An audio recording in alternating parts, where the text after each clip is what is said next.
because I'm crazy. We'll see if anyone hops on.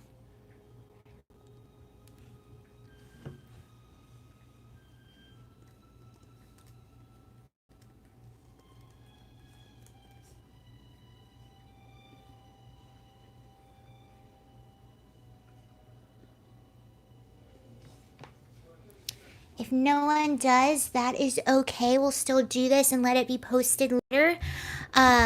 Hopefully this is on good. Oh, we have a viewer. I just decided to hop on for no reason. If you are watching this now or if you're watching this later, I had to take, oh, we have 6. Woo! I was just saying, I just decided to hop on because I'm crazy. I didn't mean to. Hey, what's up? Hello? So I took my, I didn't make a video today earlier. I just decided to go live now because, hi, Rick. Nice to see you guys. Thank you for joining. My computer basically died. My old, I have a MacBook Pro and I do a lot of heavy editing on it. I'm staying with family, so I don't have all my regular equipment, and it died, so I had to... Hi, Glenn. How are you? I had to go take it and get it fixed. But instead I just got a new one, so I got a new laptop today, and my other one is getting fixed. Ahoy! How are you? So that's what happened. I was going to make a video, but instead I was at the store getting a new laptop, but I like it. It's new. Who doesn't like new things? Anyway, that's why I didn't make a video earlier. But there's a lot to talk about. Late as usual. Who, me or you? Doing great. Oh, good, Glenn. I'm not late. I did a surprise. I wasn't going to be live today, but I figured why not? Timothy, you're late. Okay, yes, you are. Well, I didn't announce it, so technically you're not late. I know, it's so fun getting new electronics. They're fun to play with. But I wasn't planning on it. Everything just died. I even had not that you guys care about that, but I had a long audition due today that I wasn't able to do, which kind of stinks, but that's okay. Anyway, let's, if you guys want to, I was going to talk a little bit about Venice Beach if you're interested in what's going on there. And Kamala Harris, well, let's start with Kamala Harris. Let's see it. Oh, the new laptop, it's super cool. It's a tiny one. It's an Air, like super tiny and cool because I travel a lot with it. And then I'm going to keep my other one. So I have, this is an Air. My other one, sorry, I'm shaking everything. My other one is a MacBook Pro, which is actually better for editing. I do a lot of video editing and a lot of voiceover on it. So that one's a little bit better for that, but this one's cool for traveling. But now I'm going to have both. So I'm really excited. And this one's a lot quicker. I had my Pro for like 5 years, I think, which is a long time to have a MacBook, I think. They usually, for me, they don't last very long because I'm very heavy on them.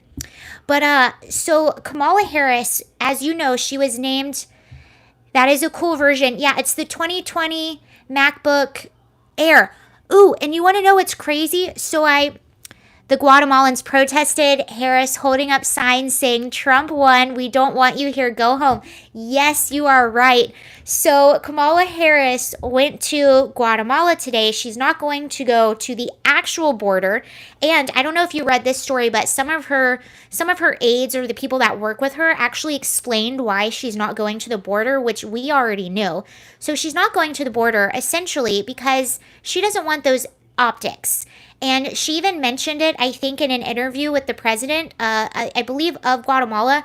But she was saying she's not going to the border because, Republican talking points are criticizing her for her handling of the border. And she's not going to give them a win by visiting the border. But in reality, it's because she knows that this was a crisis that was directly caused by Joe Biden.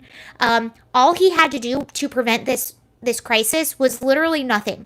All he had to do was literally nothing, and this wouldn't have happened. He reversed 3 of Trump's orders that were actually working, and then before he even got elected, he was basically telling people to come to the border. So Kamala Harris is not going to the border, even though she was put in charge of the border, I believe, correct me if I'm wrong, but 75 days ago.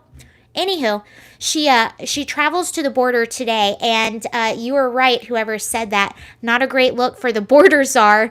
her not going to the border. Exactly. How can they criticize nothing? Well, exactly. They're criticizing her not handling the border. That's the whole thing. So she goes to Guatemala, and her motorcade in Guatemala passes by a protest by Guatemalans. They have signs that say, Kamala, Trump won. Kamala, go home. Kamala, mind your own business. Because they even know what's going on. This was a crisis created by her own administration. Even the president of Guatemala was critical of this. And Kamala did come on television, and she gave a speech today telling people not to come to the border. We're not letting you in, blah, blah, blah.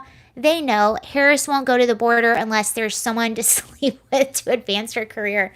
Well, I mean, you have a point there. She's not going to the border because it's going to hurt her. It's going to be bad optics for her future political career. Even though I hope, does anyone have any super liberal friends that really believe everything? Hi, hello. Does anyone have any super liberal friends that don't know what's going on the border? I'm really curious. I don't really talk to a lot of mine anymore because they know I make videos and they don't like me. But I'm just curious if anyone. Okay, so not anymore. So they're on to what's going on. It seems like everyone else around the world is on to what's going on, except for some of us here in America who are still listening to some of the fake mainstream media that is trying to spin this in a certain way, but it's not working anymore. The cartel knows what's really going on. The migrants know what's really going on. And Kamala Harris can say all she wants to say on stage to make herself look better, and she can tell people not to come. But the people that are actually coming, they know the reality of the situation. There was a win today. Supreme Court ruled 9-0 that people that are here illegally will not be able to obtain green cards and stay here permanently. So that was a good win. My family watches CNN. No good. They think I'm crazy. Oh no. I don't know how anyone takes CNN seriously. Even before I started doing research, I could kind of see through what CNN is doing. That's one of the things that actually sort of red-pilled me really early on. I would watch CNN. I'm like, this doesn't seem right. This doesn't seem like you're actually trying to do anything good. So that's pretty funny. They are flying migrants in from Guatemala straight to Austin and then pushing them out to conservative states, skipping the border. But Abbott says he will arrest all in Texas. They have something on TV. So there was another win. McAllen, Texas, which is historically Democratic, and I believe 85% Hispanic, just voted in a Republican mayor. So McAllen, Texas just flipped Republican. And you could argue, obviously I don't know, but you could argue this is a direct effect from the border crisis. They see what's happening in their hometown, and a lot of them came from these areas. Didn't hear about SCOTUS decision, second unanimous decision this year. Yeah, look it up. I just read that right before I came on. I read that from a few different places, but look it up. You'll see it and probably in a lot more detail, but that is a huge win. Is there something on your right cheek? Are you messing with me? I don't see it. Are you messing with me? Sometimes people mess with me. No, I don't think so, but who knows? So yeah, there were, it seems pretty bleak, but there were a few wins, which I'm pretty excited about. And hopefully people are starting to wake up. So McAllen, Texas flipped Republican. I would imagine that a lot of other places in Texas will flip Republican. I know that the governor, Abbott, did declare a state of emergency and said, whoever just said that, yeah, I read the same thing. He did declare a state of emergency. Yes, there is something on your jaw. Oh, I see it. Thank you. Thanks. President Trump, in his speech in North Carolina Republican Party, he said Biden could have done nothing. No, he's right. I think I got it. He's right. He could have done absolutely nothing and there would be no crisis. They could not help themselves. They had to reverse whatever Trump put in order. They just couldn't help themselves. And now they're paying the price. Hopefully, I mean, I don't talk to people that are super liberal anymore. More like they don't talk to me because they think I'm evil. But gives us a little background again on how you get into, give us a little back. Okay, so I got into politics. Okay, this will be fun. I was never really like super into politics, I guess. I would always get into politics around election time. I voted for Obama both terms, and again, that was like the only time I really got into the elections, but I would get really into the elections. I would go to the Democratic headquarters and I would get Obama signs and I would put them in my yard, and then the evil Republicans would like tear them down and then I'd put them back up, and it was this like little war. And I used to think Fox News was so evil. That was also around the time that Bill O'Reilly was on Fox News and I couldn't stand him. But I grew up thinking Fox is evil, Democrats are good, Republicans are bad, and voted for Obama both terms. Well, around the second term that Obama was in office, I just started noticing things. I'm like, we're having all these shootings, and then he comes on TV and says the same exact things. I started noticing a lot of terrorist attacks. My parents lost everything in the financial crisis. They lost their jobs. Their home got foreclosed on. And then I started seeing like we had Obamacare, right?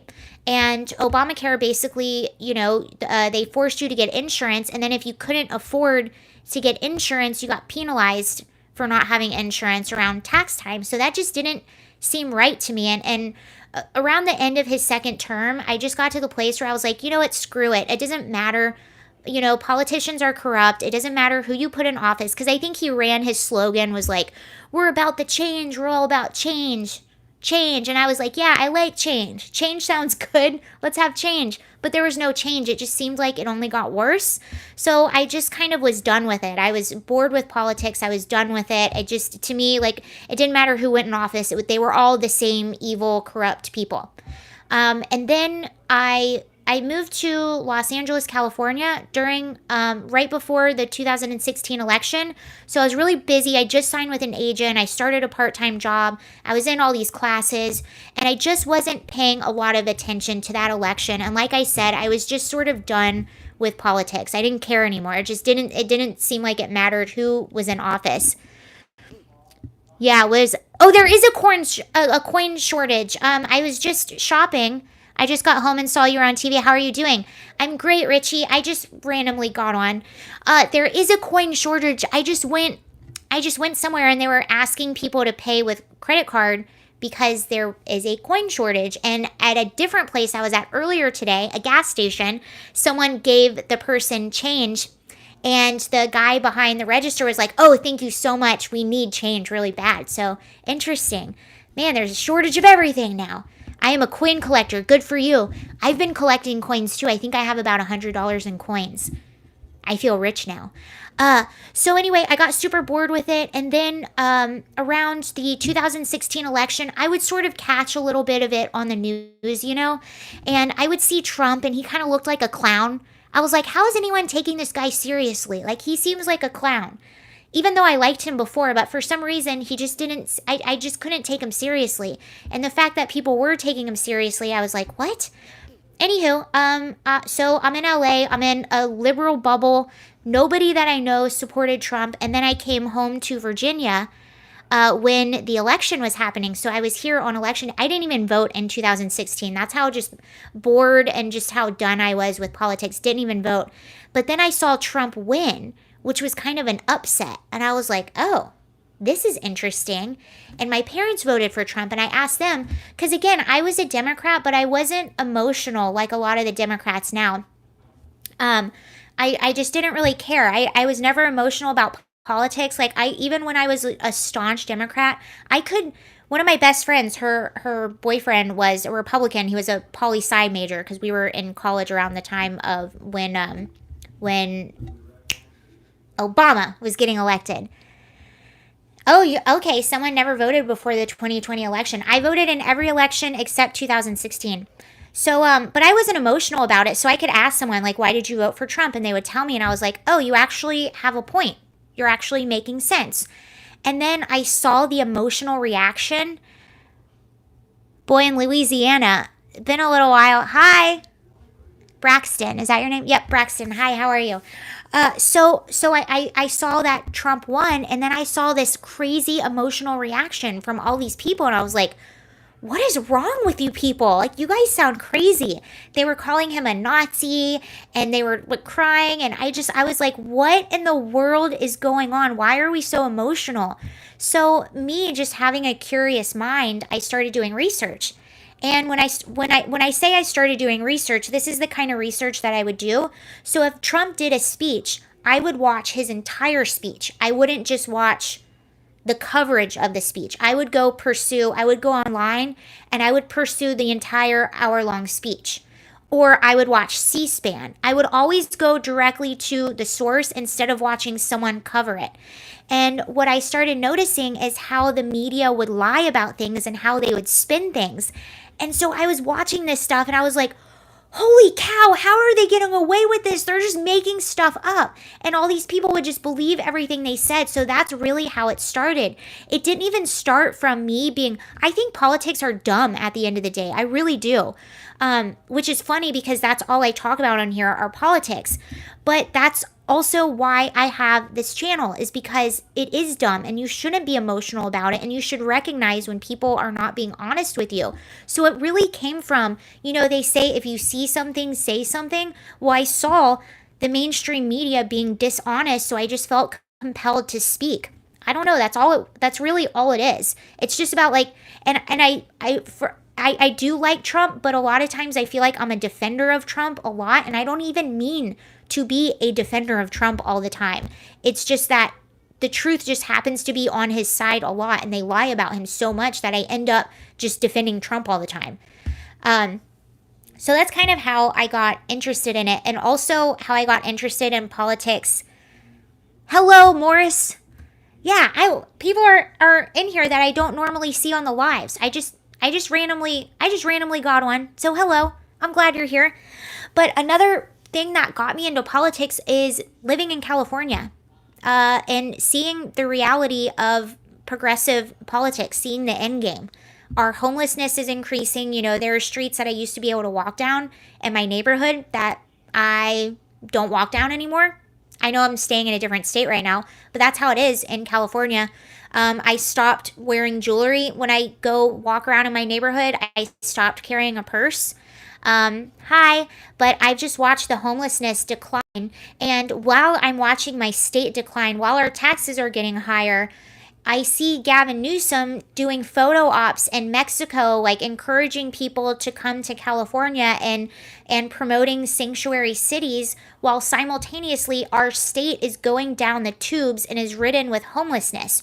So to me, just my common sense mind was like, what is going on? So it really just came from that. It came from WeHo ISCA dump. It's getting that way. I mean, I hope not. I'm actually, it's cool. I'm going to be talking to a WeHo city council member this week on the phone, and I'm going to tell her my concerns. So I'm really excited about that, and I'll tell you guys how that goes after I do it. I should be talking to her on Thursday. So hopefully she calls, we set a date. But I emailed them a lot with my concern. I don't know if you know, but not only is our homelessness getting out of control, and now we're having homeless individuals who Dan Bongino said you can't tell someone defund the police is good when they end up victims of crime. Yeah, exactly. And also, I've told you guys this a bunch of times on my channel. When we had the riots back in May of last year, I got stuck in it. My car was surrounded by over 100 people and nothing happened to me, but it was terrifying. Absolutely terrifying. So seeing that and just seeing the state of a lot of things right now, our homelessness, people prisoners being let out of jail early, and now we have a DA like George Gascon who acts like a public defender and not a prosecutor. We already have a public defender's office. We don't need two of those. So basically you have no one standing up for victims' rights. Our sheriff, Villanueva, got on TV last week and said we've seen a 95% spike in homicides, 40% spike in grand theft auto, almost 13% spike in rapes, and just all the crimes have gone up. And in Venice Beach, you guys, this is what I wanted to get at. Venice Beach, I don't know if you've been paying attention to what's going on in Venice Beach. In the past week. Just in the span of a week, you had a security guard in front of a skate shop, like a skateboarding repair shop. They also sell skateboards and all that stuff. It's in a very family-oriented area, was stabbed by a homeless person. You had a beloved elderly street performer that was randomly, just brutally attacked by a homeless person. And then you had just, I believe it was yesterday. It was either yesterday or earlier today. Oh my gosh, my foot's asleep. Wow. Okay. You have a councilman or a person that's running, I don't know what he's running for, but he was a councilman and he was giving a speech, right, on the boardwalk. There's cameras there. There's people there. There's security guards. A homeless woman tried to stab him. This is all on camera. So all of those things happened in the matter of a week. That is how bad. We are not victims in America. We are victors. Trump said we will be back sooner than you think. Yeah. Well, if you let the criminals out, yeah, you're right. Yeah. I mean, that's what happens when you let criminals out and when you invite homeless people to come live in your state because they are just having a free-for-all. And that's basically what it is. And what's so frustrating for a lot of the residents in somewhere like Venice Beach is most of the homeless people that live there are not from Venice Beach. They're from other states. There was one person that our sheriff Villanueva interviewed just the other week, and he said, yeah, I'm from Maryland. I just came here because this is the type of lifestyle I want to live. The woman with the knife has been on camera many times. Oh, thank you, Timothy. I did not know that. Yeah, and I watched the video of her getting arrested, and she was like, I'm not crazy. And the resident, you can hear the frustration in the voices of the residents being like, yes, you are. She's on drugs. Get her out of here. I mean, these are just normal people that are just fed up and they're done. And look at what is happening downtown or everywhere. I mean, everywhere. It's all over California. And if you think California isn't going to infect the rest of the United States, Nancy Pelosi, San Francisco, Speaker of the House, Vice President, and I'm pretty sure Gavin Newsom thinks he's going to be on that track. But hopefully, if this recall goes through, that is not going to happen. He should not be in any political power ever again, ever. He needs to be done. These people, how they keep... Listen to Tom McDonald's new song, Snowflakes. Yeah, I'm going to make a video about that later tonight. I listened to it once. Tom McDonald, he, one of my favorite video lag. Really? Wait, what? Now?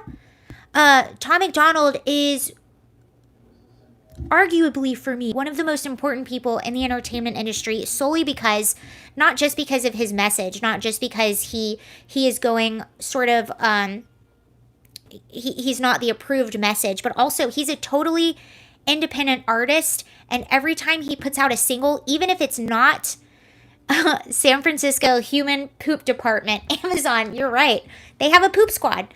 Tom McDonald is independent, and even if his songs don't go right to number one, they're almost always in the top 5. Every single time he puts out a single, they're in the top 5. He doesn't have a big fancy label behind him. He doesn't have a big fancy manager or a big fancy producer. He does it himself, and I think that's awesome.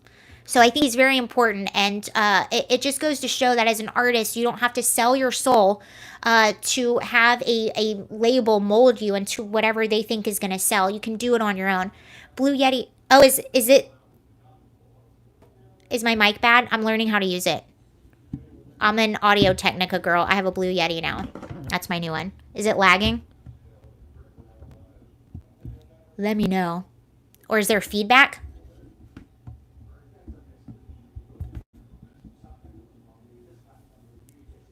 Hopefully it's okay. Yeah, I'm getting used to this thing too. I'm not a technical person, but I've had to learn to be technical. Occasional stutter. Oh, I'm sorry, you guys. Yeah, I am not a technical person. It sounds good. Okay, thank you. Not a technical person at all, and I've been forced to learn technical things because of voiceover, video editing, and this. Not too bad. Okay. Who is that? You're beautiful. Love your voice and love your content. Drewski, thank you so much. That's really sweet. Thank you very much.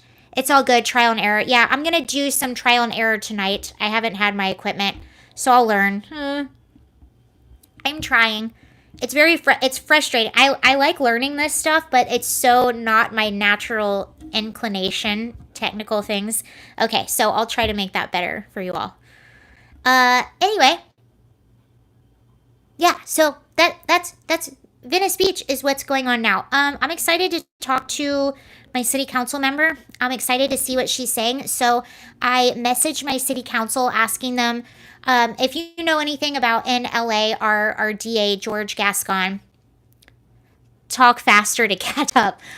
George Gascon, he's our DA in California, and there's a recall effort going on. He's the one I told you about that basically acts like a public defender and not a prosecutor, even though his job is to be a prosecutor. So there's a recall effort. There's so many recall efforts right now in California. There's a recall for Gascon. There's a recall for Mike Bonin out of Venice Beach. There's a recall for Gavin Newsom, and I believe there's a recall for someone in San Francisco. And here's another interesting thing about San Francisco, about the decriminalization of certain crimes.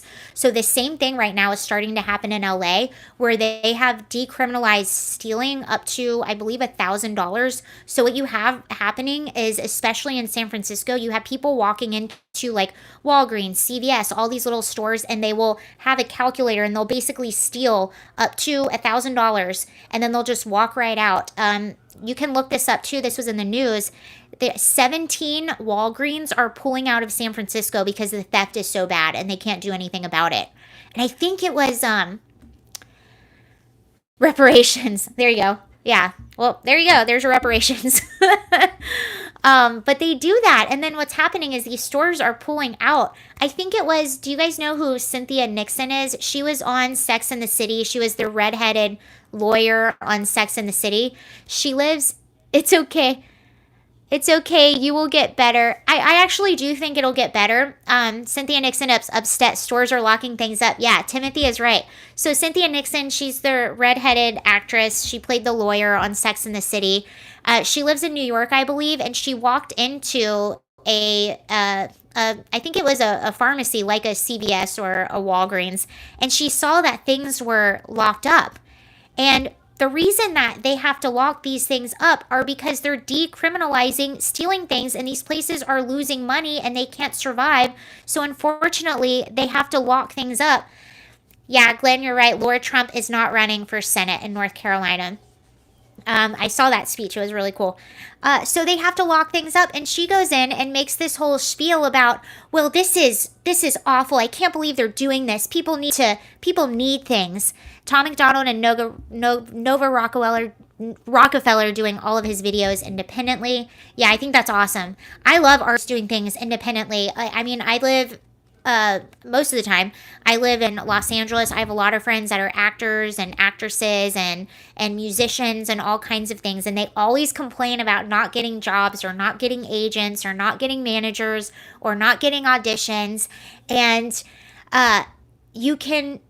somebody like Tom McDonald, in my opinion, proves that you have an iPhone, you have access to the internet.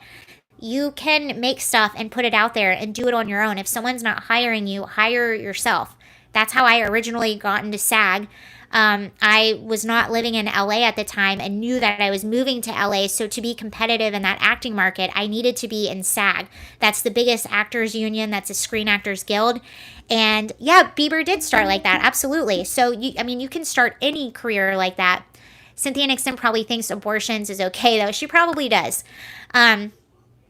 But I couldn't, no one would hire me where I was so that I could join SAG. So I basically I found a loophole in the paperwork. I wrote, produced, directed my own project. I hired my SAG friends, and then I hired myself. And that's what's got me into SAG. I got myself into SAG.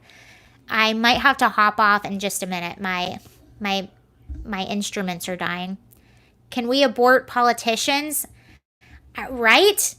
I was thinking a lot about this because I think about the state of California right now. It is a state, but it's also in a really bad state. state of California, and it really does seem like we have all of these politicians now that are it's almost like ego, it's like narcissism on some level. We have all these politicians that are putting their ideology in front of the actual needs of their residents and their constituents. So they it's like they almost think they're smarter than their residents or their constituents or whatever you want to call them, whatever level of politics they're on or government they're on, and they're putting their own ideology and how they think things should be in front of the direct needs of their people. All they're thinking about is their political career or how it's going to make them look, yes, so out of touch. Yet when you are in politics, when you're in the government, you are a public servant. You are supposed to be serving the people of your district, no matter what that is. But instead, they are putting the people of their district sometimes last and their own ideology first. And it's really frustrating. It's pretty gross. The Democrats want colonization and new voting base. They cheated once, they will again. Well, you know what, Andre? I don't know if you saw, but over the past week, Joe Manchin, he's a Democrat out of West Virginia. My other leg is asleep. He's a Democrat out of West Virginia, and I think he basically just saved the republic. So they were trying to pass the People's Act. That was that voter bill that basically help the Democrats. It would make it easy. Yeah, it would make it easier to cheat. But he voted against it. He also voted against ending the filibuster, and he said the reason for this, and keep in mind, he's a Democrat. He's the only Democrat that voted against this. Kristen Sinema did the same. Okay, did she? All right, thank you. So I take that back. Kristen Sinema also did. She's another one that I really like. He said the reason he voted against it was because it was so bipartisan. He said this got no Republican support. At a time when we are so divided, I am not going to vote for something that is so partisan and further divide this country. And he said, you know, there are checks and balances that our founders put into place. And they did this for a reason. They did this so that one party could not gain absolute power. And I thought that was really cool what he said. And that he did that. And I don't know if you remember, but Biden's Tulsa speech, he kind of called out Sinema and Manchin and said blah, blah, blah.